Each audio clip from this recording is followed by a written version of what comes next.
put together, I think, the most extensive and inclusive voter fraud organization in the history of American politics.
Every time we vote, we're standing up side by side with the Founding Fathers, with the men of Valley Forge, with patriots and pioneers throughout our history, with all those who dedicated their lives to making this a nation of the people, by the people, and for the people.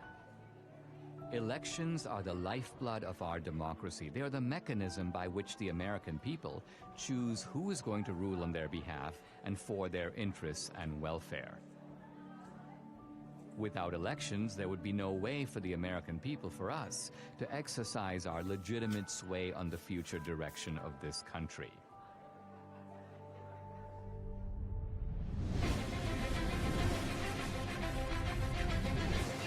Polls now closed in half the country, and we are getting some interesting results coming in from those battleground states. If you're a Republican, you say, wow. If you're a Democrat, you say, uh-oh. You see, Donald Trump is now starting to widen his lead. President Trump now with 54% of the vote. The president right now has the lead in the Keystone State. We're going to have a great night, and we're going to have, much more importantly, we're going to have a great 4 years. The 2020 election haunts the American mind. Here's where it gets really bizarre. At Fulton County, most populous county, it is Atlanta, they just stopped counting. Nevada, meanwhile, has stopped counting votes. They've all stopped counting for the night? All right, welcome back. This is CNN's special live coverage, 10:31 a.m. on the East Coast. Why am I giving you the time? Well, if you managed to sleep last night, things changed. You may have gone to bed thinking this election was headed one way, and then you woke up and you saw things were different. Also overnight, Joe Biden pulled ahead in the state of Georgia. Joe Biden takes the lead in Pennsylvania. Okay, we have an announcement to make. Joe Biden has run for president 3 times, and the 3rd time has turned out to be the charm. One side insists it was the most secure election in U.S. history. Let me begin with one immutable fact. The 2020 election was the most secure election in American history. It was the cleanest election, the safest election, the most secure election ever run. And make no mistake, there has been no evidence of any significant widespread voter fraud. Let me say it again. The 2020 election was the most secure election in American history. Period. This same side accuses anyone who disagrees with them of perpetrating a big lie or the big delusion. The big lie keeps getting repeated. The big lie is just that, a big lie. And despite a relentless media barrage, the other side remains convinced there was widespread election fraud. What I saw was not a secure and transparent election. Poll watchers claim the Travis County Clerk's Office is locking them out. Last night there was a major software glitch that actually delayed the counting of all of the ballots. I look at election fraud, and I want to look at secretaries of state who illegally changed the voter laws without the permission of their state legislature. There have been numerous attempts to prove election fraud. The van dropping off ballots in the early morning hours of November 4th, 8 hours past the deadline. She said her mother was in a nursing home and did not have the mental capacity to vote. We've obtained video tonight that shows a man dropping several ballots into a drop box. Scottsdale woman pleads guilty to casting a ballot in her dead mother's name. Shows a man buying a registration form for an absentee ballot from a voter, giving him, quote, pocket money, unquote, of $200. Yet courts have refused to consider these cases on the merits. The Supreme Court rejecting an effort by Republicans to reverse President-elect Joe Biden's win in Pennsylvania. The Supreme Court has rejected the Texas-led effort to toss out election results in 4 key states. Even some Republicans dismiss the idea of systematic fraud and call for us to move on. Fraud did not play a role in the outcome of the election. The election was fair as we've seen. We simply did not win the election as Republicans for the presidency. Rather than reject what happened on the 6th, reject the lies about the election, and make clear that a president who engaged in those activities can never be president again. But we can't move on unless we know the truth. Many other issues arise out of the 2020 election. Did the January 6th protesters go to D.C. to mount an insurrection? It wasn't an insurrection, it was a primal scream. To protect the Constitution of the United States against enemies foreign and domestic! They wanted their elected leaders to adjudicate the claims of election fraud. The left's claim that this was the most secure election is also the foundation for the widespread censorship on social media of the so-called big lie. This morning, President Trump waking up without his favorite megaphone. You will never again see a tweet from President Trump. But is it a big lie? Is it a lie at all?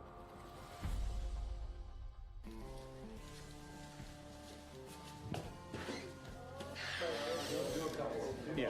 Rolling. Sound speed. All right. Everybody got me? Yep. All right. SRP.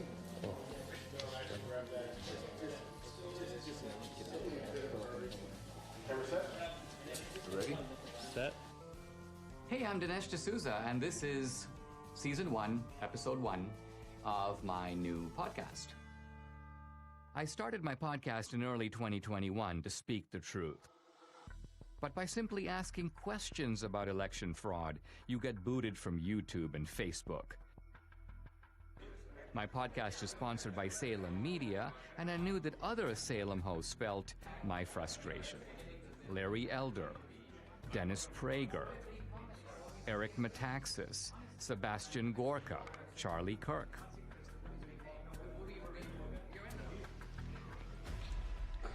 Let me begin by asking a very simple question. Do we feel confident or comfortable that we know the truth about what really happened in the 2020 election? I'm agnostic on this question, and I am awaiting more information. What about you, Eric? I think Dennis is a coward.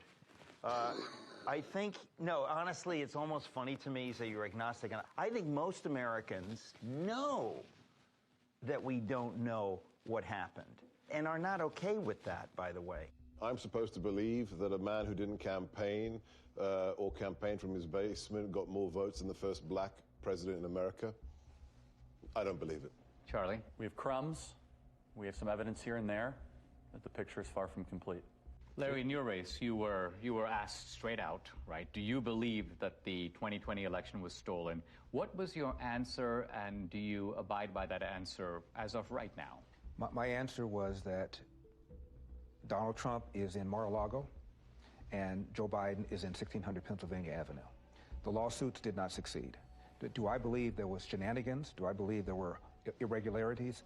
Absolutely, and said so. This is probably the most loathed president I've ever seen. I thought Richard Nixon was loathed. I thought George W. Bush was loathed because of the Iraq War. I've never seen the level of vitriol against this man every single day. I think there was a study that found 91% of the news of ABC, NBC, CBS nightly news against Donald Trump was negative. dogged by a bogus 2.5-year collusion investigation. And then on the eve of the election, this Hunter Biden story drops, which shows that Joe Biden completely lied about his lack of knowledge of what his son was doing, and it was suppressed. And even the CEO of Twitter later on admitted that it was suppressed and shouldn't have been.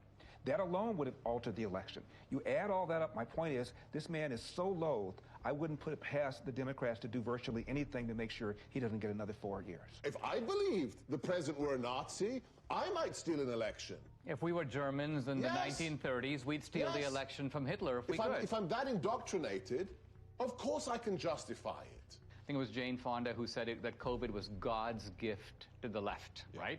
It wrecks the empirical positives of the Trump economy, but here's the other. It enables a whole bunch of things on the other side to change the rules of the election. So the point is, in a COVID environment, is it not conceivable that Trump could have lost fair and square? I think millions of Americans know something went wrong, and they have little pieces, and no one's really put it together. They know that there was injustice. They know it in their gut. They know it through the bellwether counties where Donald Trump won almost every single one of the predictive counties that show who's going to be president. And then they also know it where they went to bed thinking Trump was going to have 4 more years, and they woke up with the exact opposite. We have an individual who could fill a stadium with 60,000 supporters in 24 hours, vice an individual, you know, the famous photograph of the 6 empty circles at a Biden rally. We have an incumbent president who received more votes than any other incumbent president in American history, who actually got 10 million more votes than he did 4 years prior, and who received more support after 4 years of being called a racist and a white supremacist, more support from the Hispanic and black community than any Republican president since the 1960s. And he was beaten by a machine politician who couldn't speak clearly, who on the campaign stage would confuse his sister with his wife. It just stinks. Now, is it possible that the very success of Republicans down ballot, I'm talking about Republicans running for the House, running for the Senate, running for other races, the fact that the Republicans as a party did pretty well, but Trump lost, doesn't that work the other way and undercut the idea that there was systematic fraud? It's an anomaly. Because if he really, when a president really loses, he has tails. What is it called? Coattails. Coattails. And the down ballots lose. But they won. Why didn't they cheat on all of those? Why didn't they cheat in Virginia with Youngkin? And who's to say they didn't cheat? Not all attempts at cheating succeed. You're right. One other question. In the Republican Party, I keep hearing people who seem annoyed at the revisiting of the 2020 election. Their attitude appears to be, let bygones be bygones. Let's just move on. I think the reason that many Republicans are saying let's move on is because bold accusations require bold evidence, and they haven't seen it. And because they know how vulnerable they are and how much they're going to be bashed. Well, yeah, you're called a sore loser. You're called a conspiracy theorist. The people who say that, let's move forward, are people in the elite who see Donald Trump as an anomaly. You will not win in any district in this country because you have said that the 2020 election was a fraud. And if they can't win on this issue, then don't use it. Well, it doesn't have to be the only issue, but their unwillingness even to speak up about it, I think, is despicable. Show me the proof, and I'll bet you they do speak up. Just like I will speak more, and I'm not running for office. But I have not gone on board of, I know for a fact this was a fraud. Show me the money. And in the words of Warner Wolf, let's go to the videotape. Now look, I mean, the Democrats, they have a history of voter fraud. Going back to Tammany Hall in the 19th century, we fast forward to LBJ stealing his first race in Texas. John F. Kennedy, the allegations that he stole the presidency with voter fraud in Texas and in Illinois. They've done it before.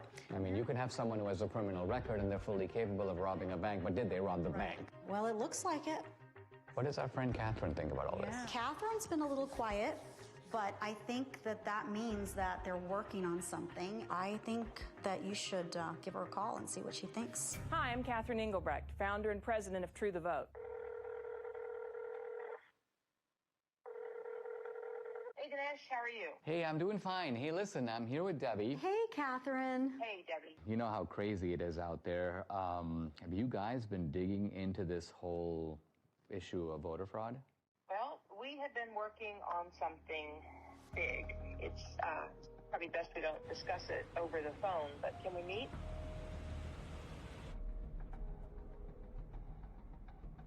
I've been working with Greg Phillips. I don't know if I've ever introduced him to you, but he has a deep background in election intelligence. He's worked projects all over the world. He's a massive 30-year experience. We decided to test a hypothesis, and we went really big. And now we have something that we think you're going to really want to see. So I'll send you the address separately. Now, Greg Phillips, what's your background that prepares you for this kind of work? I've been in and around election intelligence and integrity for about 40 years. We've done investigations literally all over the world. It's a combination of data acquisition, data analysis, occasionally some in-depth data mining. Our ability to draw meaningful conclusions that link the who to the when to the where is significant in the space. Catherine, you started the group called True the Vote in the year 2010. What was your mission or objective? We just didn't have enough volunteers working at the polls in our local elections. So we began by training people to work in the polls, and then as we got further into it, we recognized, wow, some of the problems you see at the polls can be attributed to problems in the voter rolls. Well, what can we do about the voter rolls? And so it turned into something much bigger than we had anticipated. True the Vote has the largest store of election intelligence for the 2020 elections in the world. No one has more data than we do. So I started True the Vote to ensure that every American voter has an opportunity to participate in elections. I think I became familiar with your work when you gave congressional testimony. Now, that was in the year 2014. In fact, I met you through Debbie, and I think what's interesting is that you not only have known Debbie for years, but you trained her. Absolutely. I was a bilingual poll watcher. Oh, yes. So my Spanish language came in very handy. I was a poll watcher in Rosenberg, and the poll judge was telling this couple that came in Spanish who to vote for. And of course, she didn't really realize that I knew Spanish, and so there we go. And you busted them. I busted them. Yeah. So, Catherine, when you set up True the Vote, you set it up not so much, it's not a partisan organization. Is that because you saw shenanigans, problems with voting as coming out of both parties? Oh, absolutely. Plus, we need parity of parties at the polls. Well, you told me about this remarkable election in which you had vote harvesting and vote trafficking, but it was on behalf of a Republican candidate. Exactly. In North Carolina, it was unique in that it actually overturned an election. There's going to be a new election in the North Carolina congressional district engulfed in a scandal over voting fraud. This all centers around allegations that an operative for Harris then hired a team of people to harvest absentee ballots, paying them between $2 and $3 a vote. So you have an activist, the guy's name was McCrae Dowless, and he worked for the Bladen Improvement Association, which was a kind of an African-American get voters to the polls, but apparently they were doing all kinds of vote harvesting, and he learned the strategy. Then he broke with them, and he took his services to Mark Harris, a Republican, well, actually a pastor who was running. Correct. And Harris won. He pulled it off. In 40 years of doing this, we've seen this over and over again. Sometimes the schemes are a little bit different. Sometimes it's people out banging on doors, gathering ballots. Sometimes the ballots are sent here, gathered here, deposited there. But the trafficking itself is always the same basic pattern. There's a nonprofit involved somewhere in the middle. There are people that are either collecting those ballots on the one hand or depositing those ballots on the other and getting paid for it. In no case is it acceptable to be paid for your ballot or to accept some form of remuneration for your ballot. And in no way, in no time, is that legal. I noticed, Catherine, that in the immediate aftermath of the election, when there were a lot of accusations and charges flying around, all reflecting these suspicions that something went deeply wrong, charges of foreign intervention, charges of machines, you and your organization were kind of dead silent. I got the impression that you were looking for a different approach. Given the outliers that were introduced in such a major way in 2020, namely the privately funded drop boxes, the mass mail out of ballots, the hypothesis was if you were going to cheat, how might one go about this? That would be provable, trackable, traceable. You said there might be some, let's just call them bad actors, who are delivering ballots systematically and illicitly to these mail-in drop boxes, and there might be a way to track them and to bust them. We didn't know. We decided we were going to let the data tell the tale, and we collected together a team of highly skilled contractors and put together a plan to see where the data would take us. What, Greg, is geo-tracking? So the idea is to collect these signals that are emitted from your phone. Your cell phone is delivering information to apps that are collecting that ping, so there are 4 key coordinates: the lat long, the elevation, and the time. And with that data, we can then build a pattern of life around you. So that phone's here right now. Well, where's it going to be at 5 o'clock, and where's it going to be tonight? Well, here's my cell phone. My cell phone is off. Can I be geo-tracked even with the cell phone being off? Possibly. Depending on the apps Depending that are on on the the phone. apps, depending That's on what what's marketing companies do all day, every day. Now, this is the point. We were just at the Apple store and at CVS, and on both occasions, they knew where you were evidently. Absolutely. And they were telling you about specials, and they were, so people have experience of this. There's 300,000 or so apps that gather that data, and then they sell it to brokers. Isn't it also true that this geo-tracking has now become a vital tool for the military, for the intelligence agencies, and for law enforcement? Indeed, they're using it almost every day.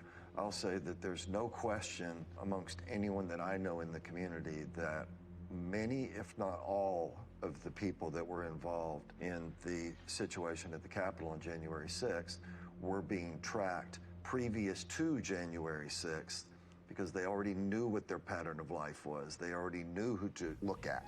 Many of the people who stormed the U.S. Capitol on January 6th left digital footprints that law enforcement has used in making arrests. You're saying they must have known about these people before, because some of those guys were arrested 1 day, 3 days, 5 days after January 6th, and that's not enough time to do the geo-tracking analysis. The very idea that you could go from the afternoon of January 6th to acquiring the data, tracking the data, unmask who actually owns that phone, which the government is required to do, and then get it to a grand jury, make an arrest in 72 hours?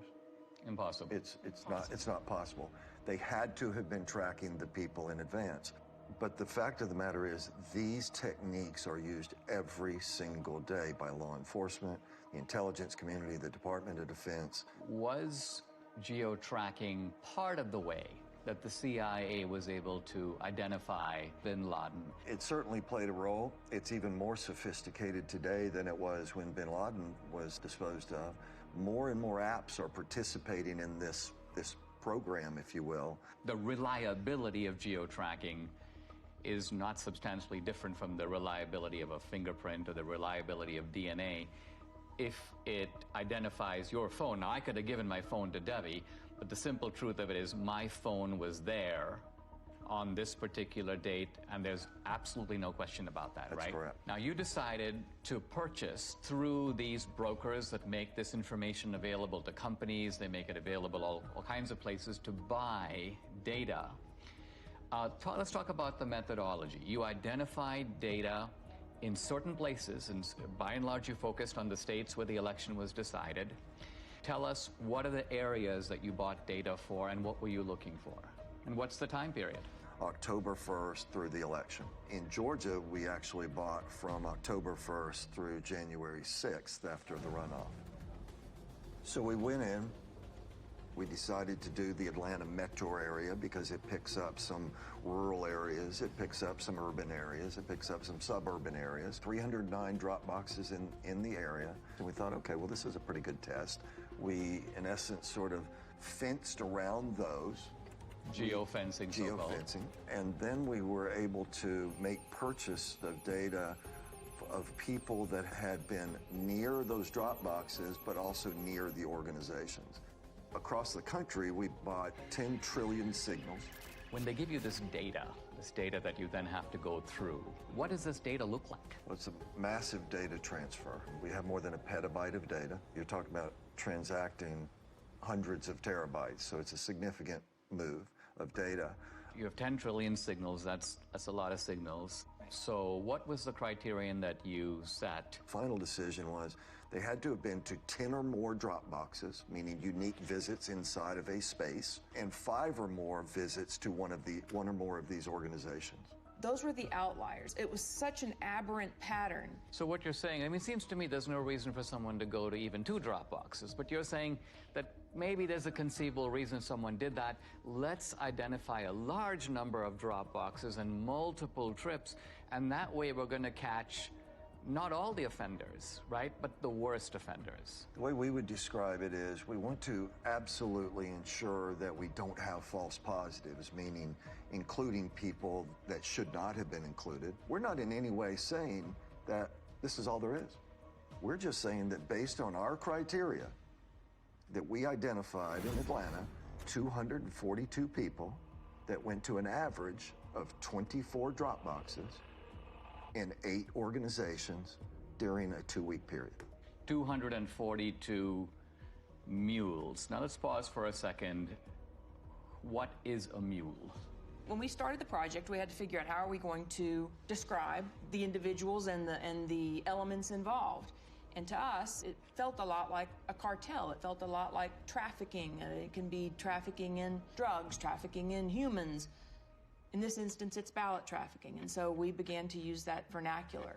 A mule is, by our definition, a person that is involved in picking up ballots from locations and running them to the drop boxes.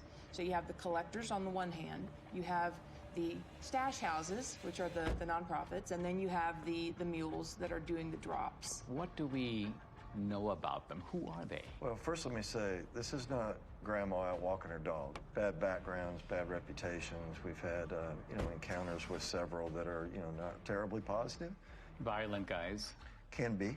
They are interested in one thing, that's money. Do we know, by the way, how much they get paid? According to the people that have shared information with us, it's generally $10 a ballot.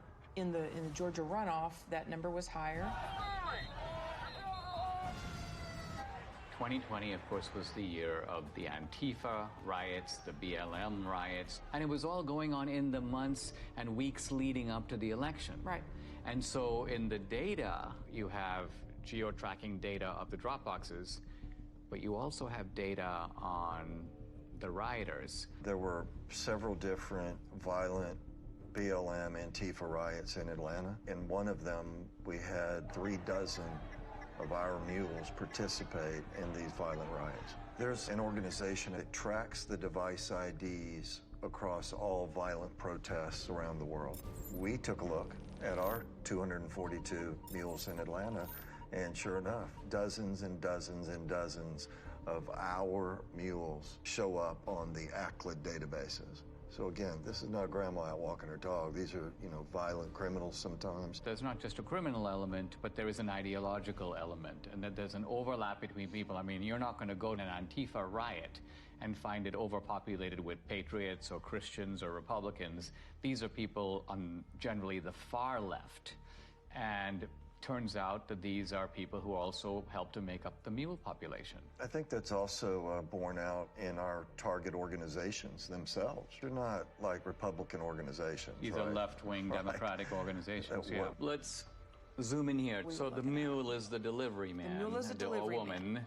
And what you're saying is they have a starting point or multiple starting points, and then they have the end point. And the end point is the drop box. That's right. Right? That's right. But you're saying that they get the ballots from somewhere, and then they go deposit them in multiple drop boxes. One of the questions that will come up in the work that we've done is, well, how do you know that this wasn't just somebody that's got a big family and they just deposited a bunch of ballots once? Or how do you know that this person didn't just work at a location that is near a drop box and so they're constantly going by a drop box? And the elements that are additive here, the going to the nonprofits, the ability to identify the pattern of approach to a drop box, and that it is going not past a drop box and on, but directly to a drop box and back to another point and then to another drop box. All of these things. I mean, isn't the timing significant? If some guy's going to a drop box at 2 a.m. in the morning, presumably he's not like out for a walk. Right. So we're going to show you a visual, a pattern of life that someone can see and look at rather than just a whole spreadsheet of numbers, being able to look at it in this manner. What you see here on the screen is a single person on a single day in Atlanta, Georgia. They went to 28 drop boxes in 5 organizations in one day. What are the orange dots? Those are drop boxes. And what is the blue tracks? That is a smoothed out pattern of life so that we could take the sort of the movement of the individual cell phone signals, marry them together into something that's visual so that you can see movement on the individual. To get to some of these drop boxes, you had to be intentional. You had to get off the highway, you had to go on surface streets, you had to turn in somewhere in order to get to those drop boxes. And the circles, I take it, reflect the nonprofit centers? Are that the places where the ballots originate? The stash houses, where the ballots are collected and handed to the mules to take to the drop boxes. Now let's move over to Arizona. How many mules in Arizona? A little over 200. A little over 200. In Phoenix alone. The reason I think this is all very significant is because these were very close states, right? What was the margin in Georgia? 10 or 11,000, I think, in the end. In the end. And Arizona also extremely close. Yeah, very close. Then you moved on to Wisconsin, but our initial look was in Milwaukee. Gross numbers were a little down, but the average number of visits to the drop boxes was up. So instead of having only 24 unique visits, I think we averaged 28. I mean, maybe I've heard people in Milwaukee are really hardworking, and maybe they just went overtime. And then let's go to Michigan. We have more than 500 mules that we've identified in Michigan. Again, the number of boxes is lower. Now, where in Michigan? Detroit mainly, but we have people in Detroit that went to more than 100 drop boxes. 100. I mean, this is stunning because it's like, I cannot think of a rational, kind of innocent reason for someone to do that. It just doesn't exist. No. So any reasonable person would say, you're onto something big here. We should take a closer look. Let's go to Pennsylvania, critical state.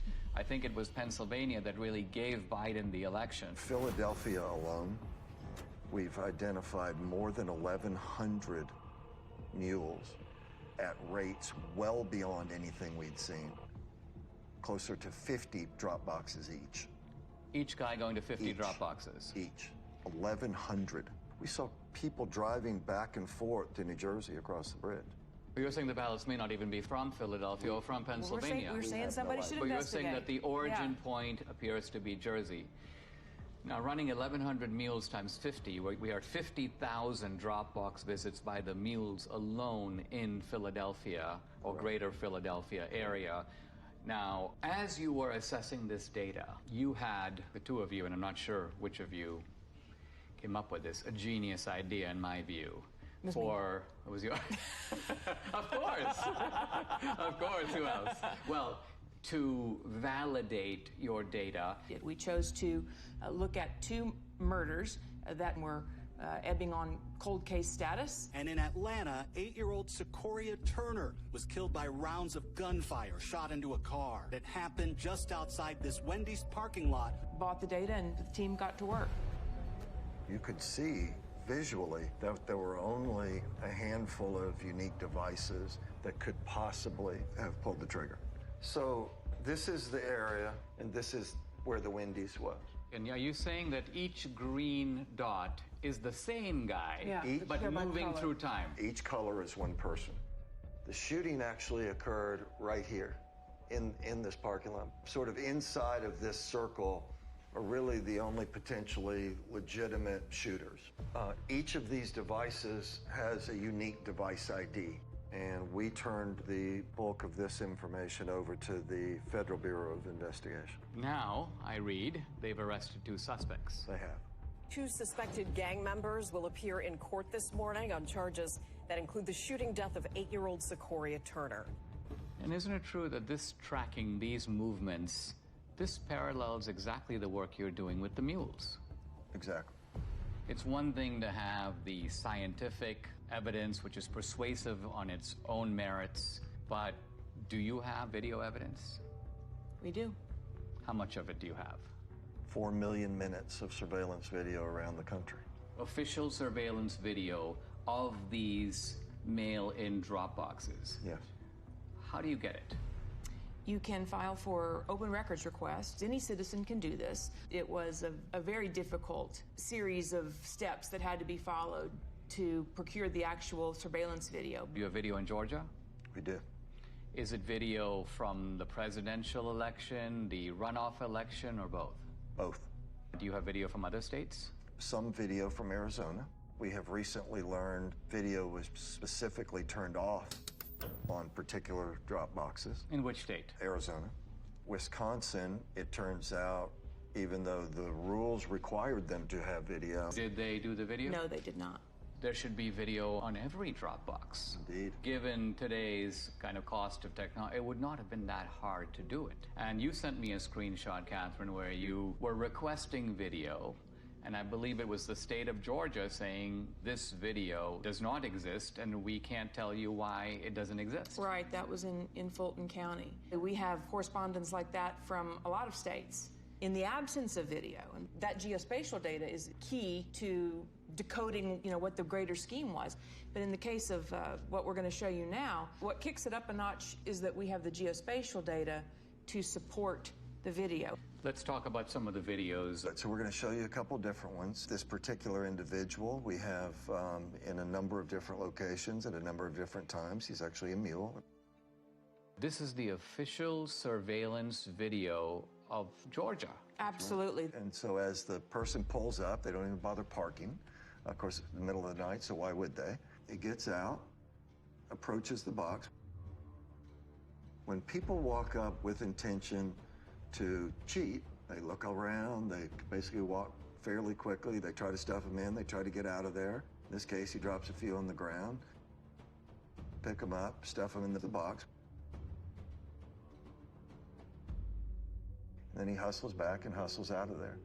So this is what it looks like. It doesn't necessarily look like, hundreds of ballots being stuffed in. You don't need a whole lot of fraud, you just need a little in the right places over time. Is there a way to estimate, or even roughly, how many ballots are being tossed into a box at a given time? It might be 3 or 5 or 6 or 10 or something like that. The idea is to stay under the radar. And as Greg said, the number is, 3, 5, 10 ballots. But then they're not done for the day either. They're going place to place to place, day upon day upon day. And so that will not show up in your chain of custody documents, your tracking documents that would identify a big blip. I mean, they're not going up and dumping in, buckets full of ballots. On the other hand, we've seen circumstances where it appears that buckets full of ballots showed up. There's one box in Gwinnett County that had a chain of custody document with 1,962 ballots noted on this. And first of all, that's roughly 10 times what we normally see. We sorted through the geodata, found a few hundred people. Okay, well, that's pretty odd. We have video of all of this. And guess what it shows? 271 people approached that ballot drop box during that 25-hour period. 271.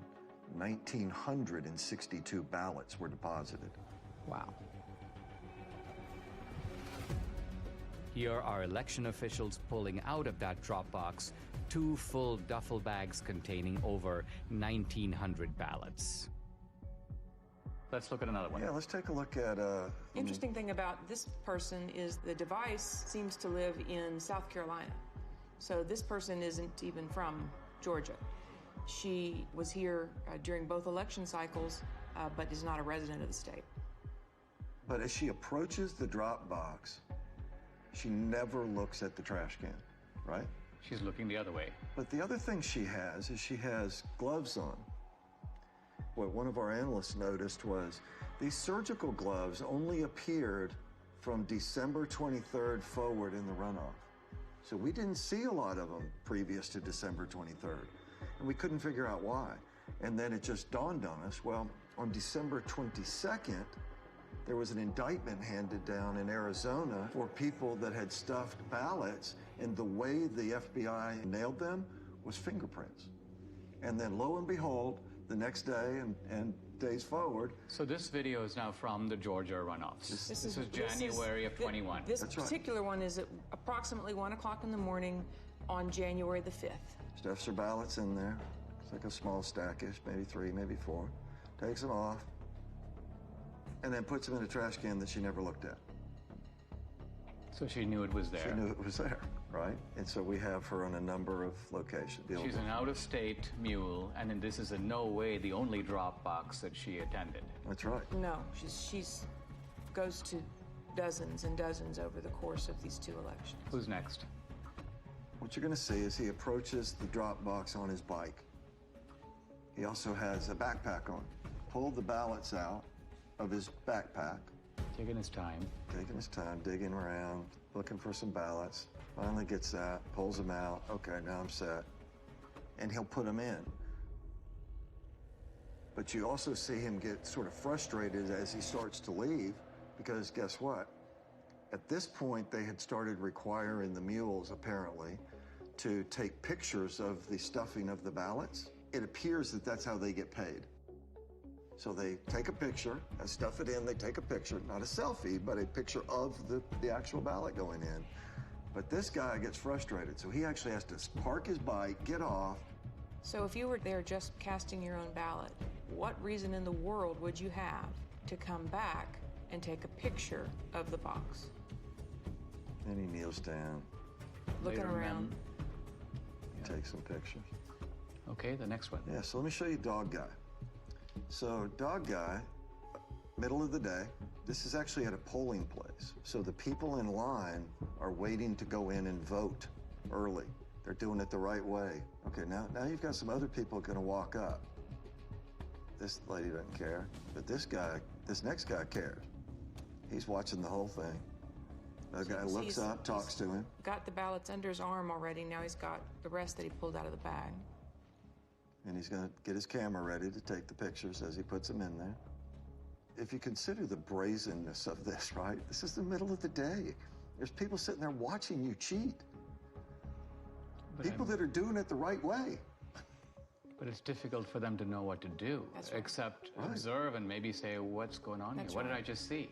They wonder, what does this all even mean if this is happening in broad daylight and nobody's doing anything to stop it? And so these are the kind of things, 4 million minutes of this. This was an organized effort to subvert a free and fair election. This is organized crime. You can't look at this data in its aggregate and believe anything otherwise. That's especially true when you consider that in places like Georgia, it was only decided by 10,000, 12,000 votes. And you look at 5,000 visits just from our mules, it's not a leap to say, yes, this would have made a difference. Adding these numbers up, we have 2,000 plus mules based upon not searching these whole states. And remember, we're only talking about a small number of states. We're not talking about the whole country. We're not even talking about whole states. We're not even talking about whole states. Right, that's right. And we're also talking about a gross undercount of the actual number of mules because you set a high bar. They had to go to 10 drop boxes. So if there's a mule who went to 7 drop boxes, you wouldn't catch that guy. And they had to go to nonprofits. So they had to meet those 2 criteria and then go to one of the geofence drop boxes. If they met the 2 criteria but went to a post office box, we're not going to look at them. One of the slogans of the Democrats through all this debate has been make every vote count. And I think we can now see in a chilling way that this is kind of what they mean. What they mean is, it doesn't matter if all kinds of illegal ballots are being dropped in, let's just count them.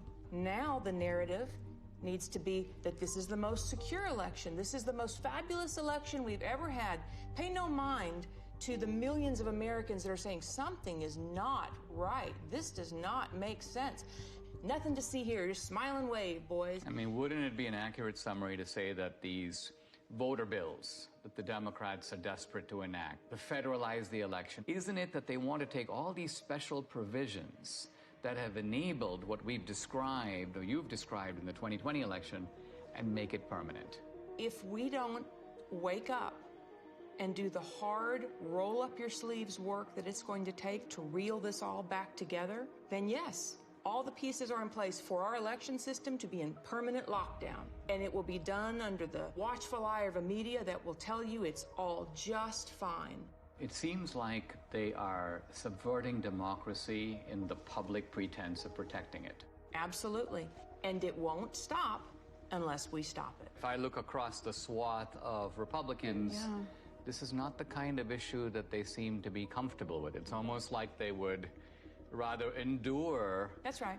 As I said, well, it's a gamble, right? Because the ones that are enduring are currently elected and in power. When you watch these brazen acts and nobody says a word because they're scared that they're going to be sued, because they're scared that they're going to be canceled, because they're scared that they're going to be silenced, that kind of chilling effect is exactly what they want. And as I said, on the other side of fear is freedom. If you never get past the fear, you're never free. Let's sum up what we know. Do we know for sure that this was not, in fact, far from, the most secure election in history? It was not. We know that for a fact. Do we know for a fact that there was coordinated, systematic fraud in all the key states where the election was decided? Yes. Yes. And therefore, does it follow that the people who suspected fraud, even though they didn't have the proof, their suspicion was right? Absolutely. Their instincts are right. And moreover, that the states that are trying to do something about systematic fraud by restoring a modicum of, let's call it the old rules, checking your voter ID, checking signatures. You want a mail-in ballot? You know what? You got to request an absentee ballot. We're not going to send 20 million ballots out there and see what comes back. That these voter integrity laws, far from being voter suppression, are actually a legitimate way to make sure that the people who vote are actually eligible to vote. 100% accurate. That's absolutely correct.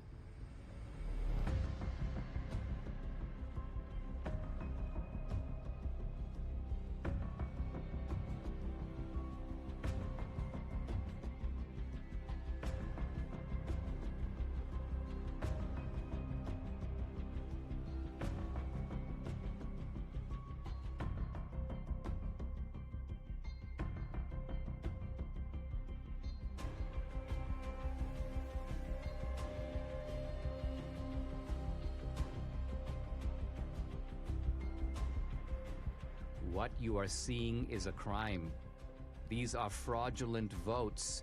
In 2 of our 5 key states, you were allowed to give your ballot to be delivered by a family member or a caregiver. This is vote harvesting, but it's not the same as ballot trafficking. In no state in America is it legal for nonprofit organizations to collect ballots and pay mules to deliver them to mail-in drop boxes.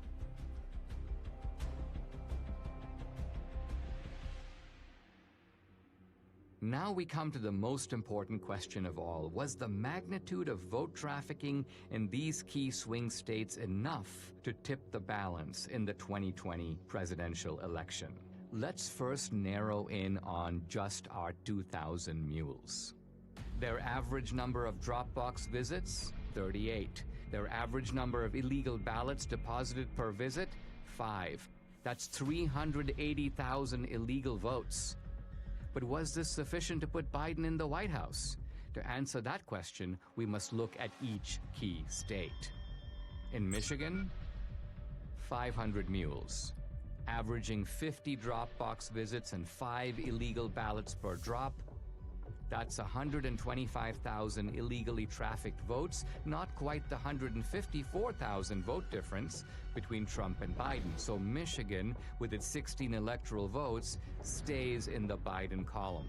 In Wisconsin, 100 mules, averaging 28 drop box visits and 5 illegal ballots per drop. That's 14,000 illegally trafficked votes, 6,000 votes short to give Trump the win. So using only our mules, Wisconsin's 10 electoral votes stays in the Biden camp.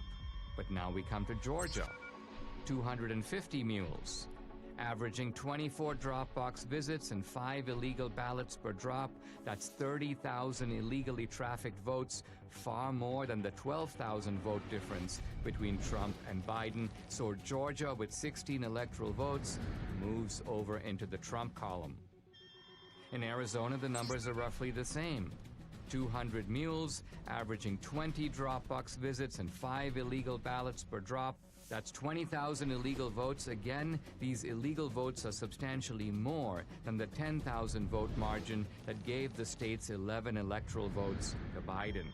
In Philadelphia, Pennsylvania alone, 1,100 mules, averaging 50 drop box visits and 5 ballots per visit. That's 275,000 illegal votes, again comfortably exceeding the 80,000 vote margin between Trump and Biden. So Pennsylvania's 20 electoral votes goes for Trump.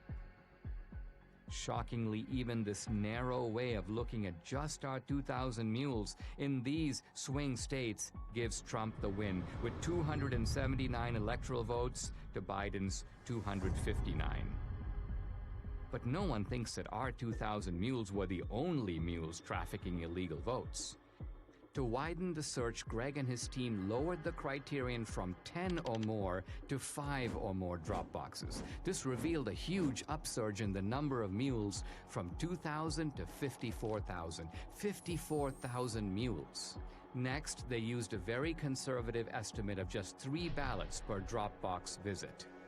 Now, when we multiply this increased number of mules times the 5 drop box visits per mule times just 3 illegal votes per drop, we find election fraud on an astonishing scale.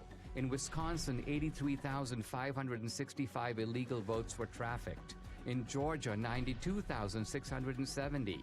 In Pennsylvania, 209,505. In Michigan, 226,590, and in Arizona, 207,435. Using this calculus, Trump would have won all the key states.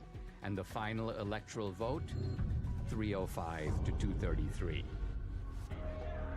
I wanted to get my Salem colleagues' take on what I'd learned here.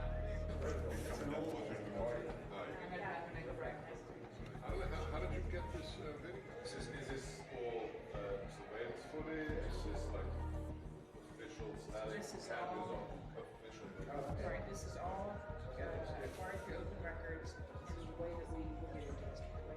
There's 4 million minutes of video. Well, these are official footage. This is official surveillance footage. It's indisputable. It was taken by the state itself. That's the only place that the video left, came from. I think, did not anticipate that anyone would go through this video. So this is 1 o'clock in the morning. Don't we all vote at 1 o'clock in the morning? Right. This seems silly, but somebody asked me, they go, how do we know this is not normal mail? This is a ballot drop box. Right. Okay, this is not the mailbox where we write your mom. She's got gloves on. She's got gloves on. And what does she do with the gloves? Ooh. Whoopsie daisy. Hang on, she walked straight past that can and didn't see it. You gotta show that again. It's hilarious. Look, she just walks in. So this is not the first time she's done that. No. So that one was in Georgia, is that right? Yes. So in Georgia, it is illegal to turn in anyone but yourself or your family member's ballot. It is illegal. Right? It is illegal. So forget the outcome. That's an illegal practice, what you just saw. That's right. Video number 2. Dog guy. This is called Dog Guy.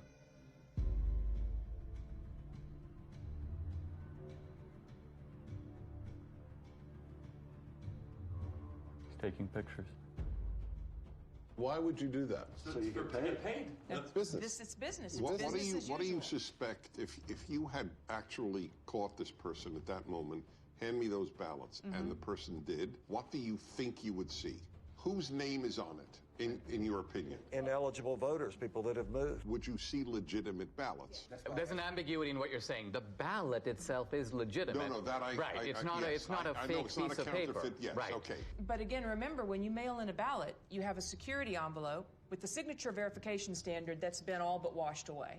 And as soon as it's taken out of that envelope, then you have a disconnect, and the ballot is private. It's a virgin sheet of paper. The ballot is private. The only private. ID is on the envelope on the outside. This is an example of multiple ballots. So this 3:57 a.m. Prime voting time. Got to beat the lines. This person comes up, and what you're going to see is when you try to put too many ballots in. He needs a shoehorn.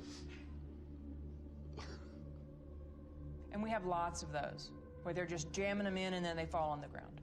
And when you can jam them... Well, I mean, this alone is, to say the least, suggestive. Who's voting at 3:57 a.m. with a whole bunch of ballots? And then being able to match that ping where he's standing there to the next place he goes. So we're seeing videos of one. Right. But each one of these, went to... On average, 23 times. Do you have video of the same guy going different places? Yes. Right. This is their pattern of life. So in one night, this mule, went across 6 counties to 27 different drop boxes, 5 different organizations. So he was getting the ballots from the organization. Correct. So, yeah. The Republicans had no idea this was going on during the election. Trump, to his credit, tweeted out in July, mail-in ballots are a disaster. Yep. And he was attacked so hard by Kemp and Ducey and so many. But he didn't have this information, obviously. His instinct ended up being right. This is the tip of the iceberg. You're talking about extraordinary criminal activity, but there's a ton more, you would guess, that you have not even touched. You are talking about 200,000-300,000 ballots that were just harvested in only your geolocated locations. But you are talking, what, 5% of America? Less. Less than 5%. Okay. So the case closed. Sorry, gentlemen, lady. Case closed. All right, so I do a heroic thing that not necessarily others here do. I read the New York Times every day. That's crazy.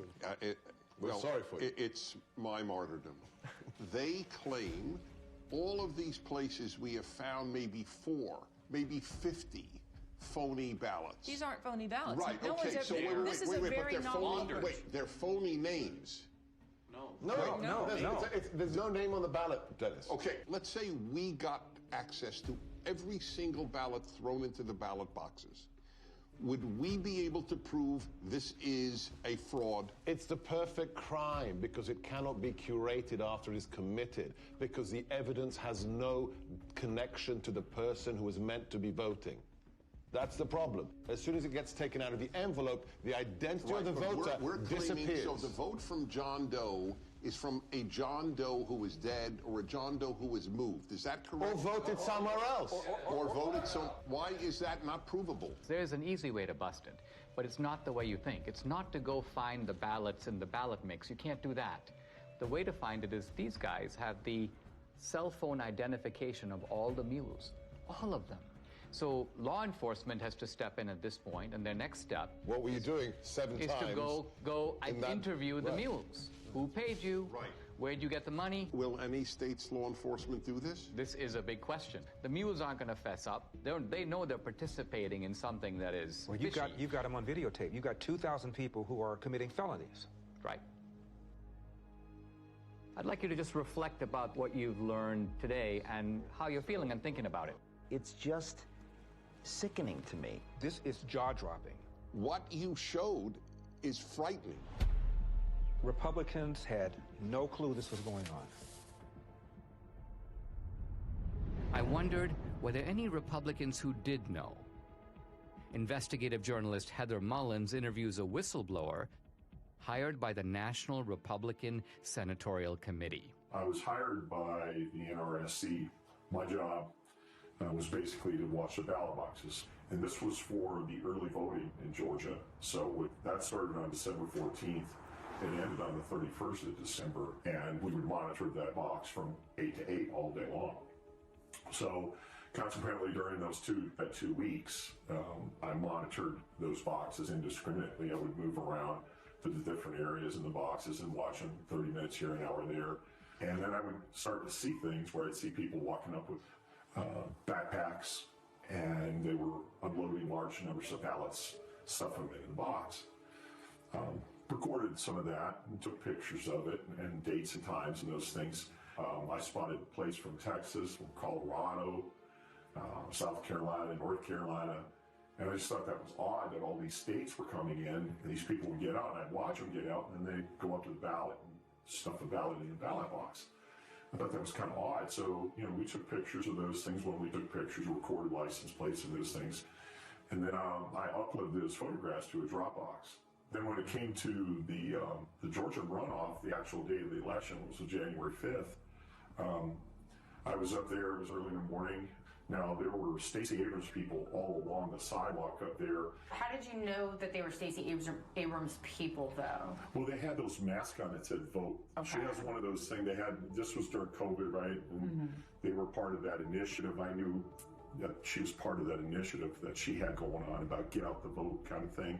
So it was Democratic Party and it was Abrams people that were, they were all interacting with each other. And then the local Democratic Party chairman was there also. About 6:30 that evening, we noticed there was a couple, a female couple. These two ladies had run up and they had a big stack of ballots. And we were standing there and they tried to shove the ballots in there. And I'm looking at them, we're taking pictures, and the other gentleman took some video and everything. And she turned around and looked at us and she said, "What are you doing?" And I said, "Well, we're taking a picture." And she said, "Well, you can't do that." And I said, "Yes, I can." And she got mad. And she ran up the sidewalk and left. So you're saying the NRSC was made aware that there were people stuffing drop boxes at specific dates and times? Yes. So with what you witnessed during your time watching these drop boxes, do you believe that that was enough for law enforcement to get involved? Oh, definitely. But after several weeks, no contact or anything, and, I just... Now, so you're saying, though, if somebody had contacted you, you would be willing to testify to these things and give those depositions under oath? I would have had to. Yeah. I would have had to.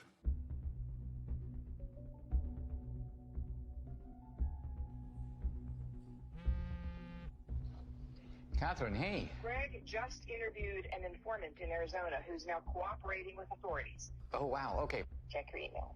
Okay, awesome. I'll do it. Thanks so much. Okay, bye. Hey, honey. Yeah. Take a look at this. So this is, I remember Greg was going to interview that mule, and so we got the video. Thank you again for. I guess they're concealing her identity. So what was your job? Like, what were you doing? Receptionist. So at some point, you were asked or sort of instructed, I guess, to start receiving people's ballots. I was just instructed to go ahead and receive ballots from various people, females mostly, and on Friday they would come and pick up payment. I assumed it was payments for what they were doing. So they would, during the week, they would bring them in at various times, and then you would pay them like all on a Friday. Is that kind of how it went? Yes. Interesting. And then I would get a call to find out how many ballots were brought in and if they were already pre-filled out first. And she would come to the office, look at them, and then before she left, she would either take them herself, but other times she would ask me if I could drop them off at the library. So what was the instruction? Just to drop them off. In the drop box? The drop box. The early ballots. Can you give me an idea of how many you personally put in the box? Hundreds? Could have been, yes. And was there a reason she wanted you to go to that drop box as opposed to maybe City Hall or something? There's no cameras. There's no cameras there. And she would want me to take it in the evening when it was dark also. Do you think this is widespread in Yuma County or elsewhere? I would say it is. So do you think that people you know in San Luis, they believe that their vote matters? I don't even think they know the meaning of what voting is. Do you personally think that the elections in San Luis are free and fair? No. They're fixed. they've been fixed. They already know, seriously, who is going to win the next election before it even happens. How do you think this affects the community, especially the Hispanic community, because it seems like they're preying on minorities? They're an easy target because most of the Hispanics that live in the town are not well educated as far as the law. They look at it mostly as, oh, she's trying to help us because we're older, because she's having someone come and pick it up at my house, because I don't drive. Most of them, maybe, I would say honestly, 90% of the elderlies that live in San Luis don't drive or have relatives that are willing to drive them to do this, to go to the voting polls. Back when I first moved into the city of San Luis, I did have somebody come and knock on my door and ask for my ballot. And it was somebody I knew and that I had known for many years since I was a child. And up to this day, that person does not talk to me because I said there was no way I was giving them my ballot. What a brave woman to do this. Totally. I call it the Mexican mafia, seriously. Because they work like that. It seems like we need to do a better job of maybe educating folks or helping people understand that this stuff's not okay. I offered a long time ago. But again, they told me, oh, don't do it because you're going to end up in the trash can in pieces. What do you think it's going to take to get this trafficking to stop? For people to get caught and to pay the price. Wow. Unbelievable. We know that the mules got their stashes of ballots from these activist organizations. But where did the activist organizations get the ballots from? Hans von Spakovsky is a former member of the Federal Election Commission, a senior fellow at the Heritage Foundation, and co-author of the book Our Broken Elections. I will say election fraud is bipartisan, but most of the cases I see are, unfortunately, the Democratic Party. Hans, you just watched a mule kind of fessing up about participating in this trafficking operation. Is this kind of a mule operation something familiar to you? But unfortunately, this is so common in some parts of America, particularly the Hispanic community, that they have a special name there. There they call them politiqueros. And these are individuals who are paid by campaigns or political parties to go into neighborhoods and collect absentee ballots to pressure and coerce voters. People who observe election fraud have commented that absentee ballot fraud or mail ballot fraud is the easiest and the most common type of election fraud. Why is that? Well, because they're the only kind of ballot that is voted outside the supervision of election officials and outside the observation of poll watchers. Transparency, as you know, is very important in the election process, and there's no one there at a voter's home to observe what's happening. Also, remember, when you're in a polling place, you fill out your ballot and you then deposit it directly into the ballot box. That obviously is not what happens with absentee ballots. There are some states, I believe about half of them, about 27 states, that allow voter harvesting. And by voter harvesting, what we mean is that you are allowed to give your ballot to someone else and ask them to deliver it. Now, are there any states in which you're allowed to pay mules to deliver ballots to drop boxes? No, you're not supposed to be doing that. And allowing vote trafficking to begin with is a huge mistake because you're giving third-party strangers, candidates, campaign staffers, party activists, all people who have a stake in the outcome of the election, you're giving them the ability to handle something very valuable, a ballot. Voter fraud is almost incalculably rare in the United States. Does it ever happen? Okay, occasionally it does happen. But it doesn't happen on a national scale. It doesn't affect the outcome. It would affect the outcome. I read these days constantly that election fraud, well, it could occur, but those cases are extremely rare. They're so episodic, they don't have the ability to tip an election. Is that true? Fraud happens often enough that elections get overturned.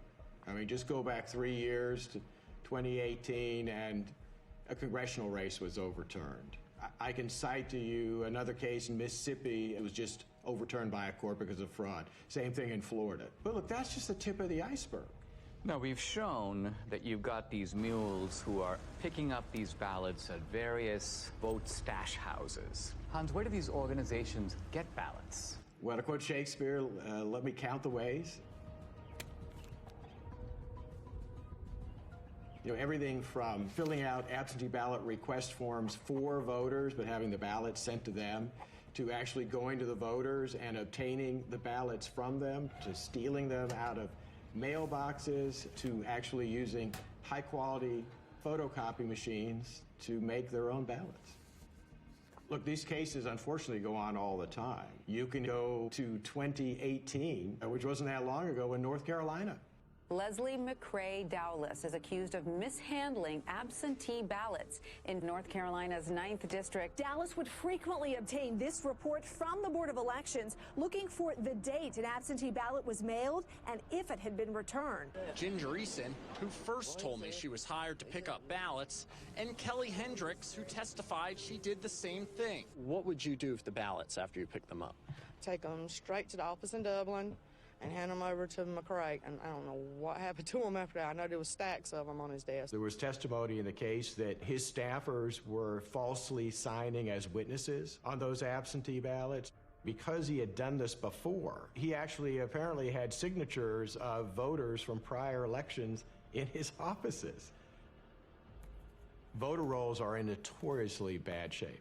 States do a very bad job of taking people off who are no longer eligible because they've died or moved away. And it's very easy to get hold of a state's voter registration list. So, you know, if somebody's on the list and they haven't voted in 10 years, you're probably pretty safe in trying to cast a ballot on their behalf. On their behalf. Remember, in states that made the mistake of simply mailing out a absentee ballot to every single registered voter, well, if you're a fraudster and you get hold of that absentee ballot, you've got 90% of the information you need to fill it out because the name's going to be on the outer envelope and their registered address. Let's follow the track of these mail-out ballots, right? Let's just say you got students on a campus, they've voted, but then they graduate, and obviously they move to a different state. If they're on the voter rolls, is it not a fact that mail ballots will be arriving in the dorms and and so presumably they're not going to be that hard to scoop up if somebody knows where to look for them? No, that's exactly right. And you know, I work in the District of Columbia. They mailed out absentee ballots to all of their registered voters, and I can't tell you how many phone calls I got from people that I know saying that not only had their ballot arrived in the mail, but 5, 6, 7 ballots all coming into their apartment for people who used to live there. Now, a former Supreme Court justice in Wisconsin named Gableman has done a preliminary report. He talks about the fact that there are approximately 90,000 people in Wisconsin who are in resident care facilities or nursing homes. So she's basically not capable any longer of even remaining awake for more than a few minutes. And so were you surprised that she voted in February 2021? Absolutely. But I was surprised to hear that she voted in the last presidential election. Much to my surprise, she had voted off and on for the last 10 years.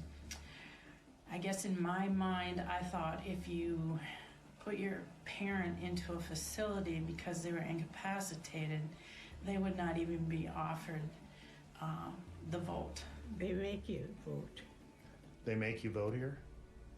And so how do they make you vote? Because I didn't want to vote, and they told me I had to. That is a real problem. Clearly it was a problem in Wisconsin 2020, but unfortunately that's a perennial problem in other states too. What happens is you have staff in those nursing homes. Sometimes they are activists politically. They get these individuals registered to vote, or if they're already registered to vote, they will request absentee ballots in their name, sometimes forging their signatures, and then filling out the ballots for them. Just prior to the 2020 election, the state of Texas indicted a social worker in a home for young people who were basically mentally incompetent. She had sent in over 100 voter registrations for these individuals who were not legally competent to vote. What about homeless shelters? Look, if a homeless individual is mentally capable, they ought to be able to vote. And if the only place they can list as a registered address is a homeless shelter, that's fine. But the problem there is that it's very easy, I think, for them to be intimidated and coerced. In Chicago, the largest election fraud case the U.S. Justice Department ever prosecuted, they were paying homeless individuals to cast ballots the way they wanted them to cast ballots. What made you want to do this? What made you want to get involved? Well, I knew election stuff was supposed to be something good to do, and then plus I needed a little extra money to get Christmas for my son. So that's why, the main reason I did that. Who do these fraudsters pick on? They pick on the most vulnerable in our society. They go into poor neighborhoods, they pick on the elderly, they pick on people for whom English is not their first language. When we're trying to stop election fraud, we're actually trying to protect, I'd say, the most vulnerable people in our society.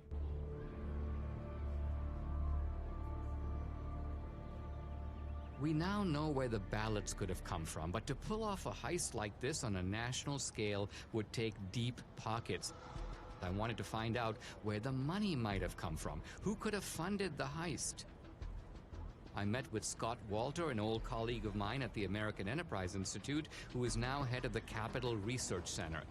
This is an organization that has produced multiple reports on the funding of elections. People think of three rivers of money, really, that empty into the gulf of elections. The hard dollars to write a check to a candidate. The second you hear soft money or dark money. And then there's a third river that people tend to neglect, but Capital Research Center has studied intently, and that is the 501c3 nonprofit money, the kind of charity that you get to take a tax deduction for. That river is enormous. In the 2018 cycle, about $21 billion.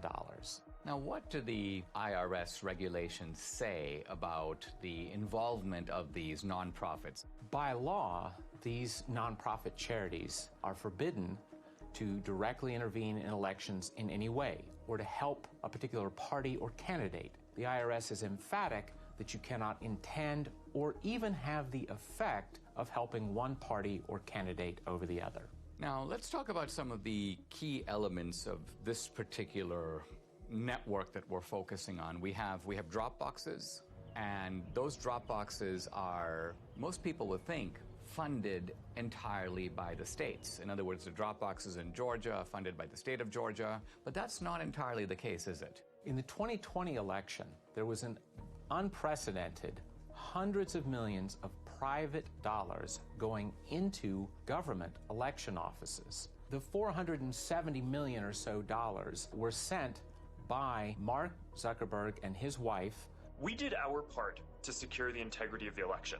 There were a few other places that put in much smaller amounts. One entity that put in $25 million was, again, a nonprofit that's part of the Arabella Advisors, which as a total empire in 2020 took in $1.7 billion. Is there any evidence that this operation had a partisan thrust or a partisan character? As we all know, big money rarely comes without strings attached. One of the big ones is lots and lots of drop boxes. Also, lots and lots of vote by mail. To get your nice big checks, you had to do things like have drop boxes, encourage vote by mail, have ads in foreign languages, all kinds of things that little by little are nudging the turnout for one particular political party. In addition to the $470 or so million that went into the Zuckbuck operation, you also had in 2020 a $120 million project, very secretive, called the Voter Registration Project. The $120 million, it came from Soros's foundation, it came from Visa's foundation, it came from Warren Buffett's foundation, it came from unions like the SEIU. The Voter Registration Project has as its goal increasing in the 8 target states over 2 million voters who are overwhelmingly expected to vote for the Democratic Party. And so the states that we're talking about here, Arizona? Yes. Georgia? Yes. North Carolina? Yes. Any others? Nevada, New Mexico. Here we've got an operation of illegal vote trafficking. You've got thousands of mules. They're being paid to do this. What you're saying is there is more than enough money available to fund any such operation. In fact, this would be only one part of a much larger effort to control the election. We are talking $500 million in nonprofit charitable funds flowing into efforts to register and get out the vote for Democrats. Most of the left-wing mainstream media, when they reported on the Zuck bucks going through, they made it sound like, oh, it's all going to go for masks and, plexiglass and all. And every study that's ever been done of some of the grants to the big cities found a few percent maybe going to help people that way, and the massive amounts of money going into ginning up the vote-by-mail operation and the drop box operation and those sorts of things that benefit one political party. How confident should we be that this will be a fair election? They're sending millions of ballots all over the country. This is going to be a fraud like you've never seen. Trump predicted. He said the Democrats are going to cheat, that they're going to use the pretext of COVID, they're going to rig the rules in their favor. Nevertheless, Republicans focus their efforts on the campaign, while Democrats focus their efforts on the process of actually running the election. The two sides don't approach elections in the same way. The Democrats, they understand that the rules, the process by which elections are conducted is just critical. We must now face the chilling reality. The Democrats conceived the heist. They funded it. They organized it. Then they carried it out. They rigged and stole the 2020 presidential election. We cannot be okay with this. We cannot simply move on. Guys, I'd like to have your honest assessment on what you've seen, what you've heard, and what we can reasonably draw from it. What do we have empirically?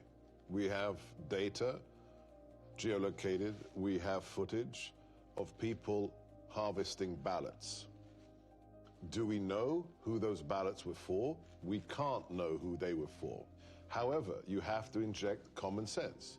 Are we saying that in the centers of Democrat-held districts, we are seeing hundreds and hundreds of visits to drop boxes with pro-Trump ballots? It beggars belief. It's ballot laundering. Looks pretty convincing to me. I don't think we'll ever know the full story. And what makes this crime so compelling and unique is that once the ballot enters the system, it's really hard to reverse engineer it. But when you have the cell phone geolocation data and then the actual footage of them doing what you would expect them to be doing, taking pictures of the ballots, taking gloves off, visiting multiple times, I mean, it seems pretty clear to me, and it explains the sudden spike in Biden's support that we saw late at night, the kind of instinct that people had.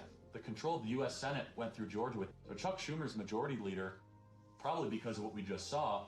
And then I'd like them to answer the mules. If they say it's clean, then be honest and say, okay. They have two ways they'll try to invalidate it. One is minimizing and then slander. Yep. Right. So they'll try to slander Dinesh personally. They'll say, oh, Trump pardoned him or whatever. Therefore, he's trying to get back at Trump to try to reinforce the big lie. I could already see the headline of the Washington Post. Trump pardoned ally comes out with questionable movie. I predict right now they will say, what on earth is a conservative doing tracking private citizens? Gee, how dare, what is Dinesh D'Souza doing to voters at 3 a.m.? In fact, I mean, that'll be part of it. Intimidation will be the word. Right. The word will be intimidation. They'll say no person is safe. Communities of color are being tracked. People like in black neighborhoods are now going to have to fear for their life that their cell phone pings will be paired. And this is Jim Crow 2.0, Dinesh. I disagree that this is not going to be compelling enough. This is a smoking gun. This is O.J. Simpson being seen leaving the scene of the crime. I don't care how partisan you are. You can't dismiss all of this. How do you explain somebody going to a whole bunch of different drop boxes with a whole bunch of different ballots on the same night at 3:57 a.m. in the morning? How do you explain that? That alone. I'm sorry. I think a whole bunch of people in this country are going to go, oh, my God. I think that if every American saw that, I think it would move the needle. However, their ability to keep their side ignorant is total. It's going to be impossible to keep a lid on this thing. Well, this movie is an Overton window moment, right? So documentaries can do this every once in a while. Michael Moore did it. He moved the Overton window on many different topics 20 years ago. Al Gore did it with climate change. It'll happen, as Ernest Hemingway said, gradually and then suddenly. Because it's not just how many people are going to watch this film, it's who's going to watch it. It's going to be lawmakers. It's going to be people that work for the Bureau. It's going to be someone somewhere with a conscience that has power and to say, this is a problem. It can't be dismissed. It can't be dismissed. They have ruined Election Day in the United States of America. That's provable. And that's enough for me to fight the left with every fiber in my body.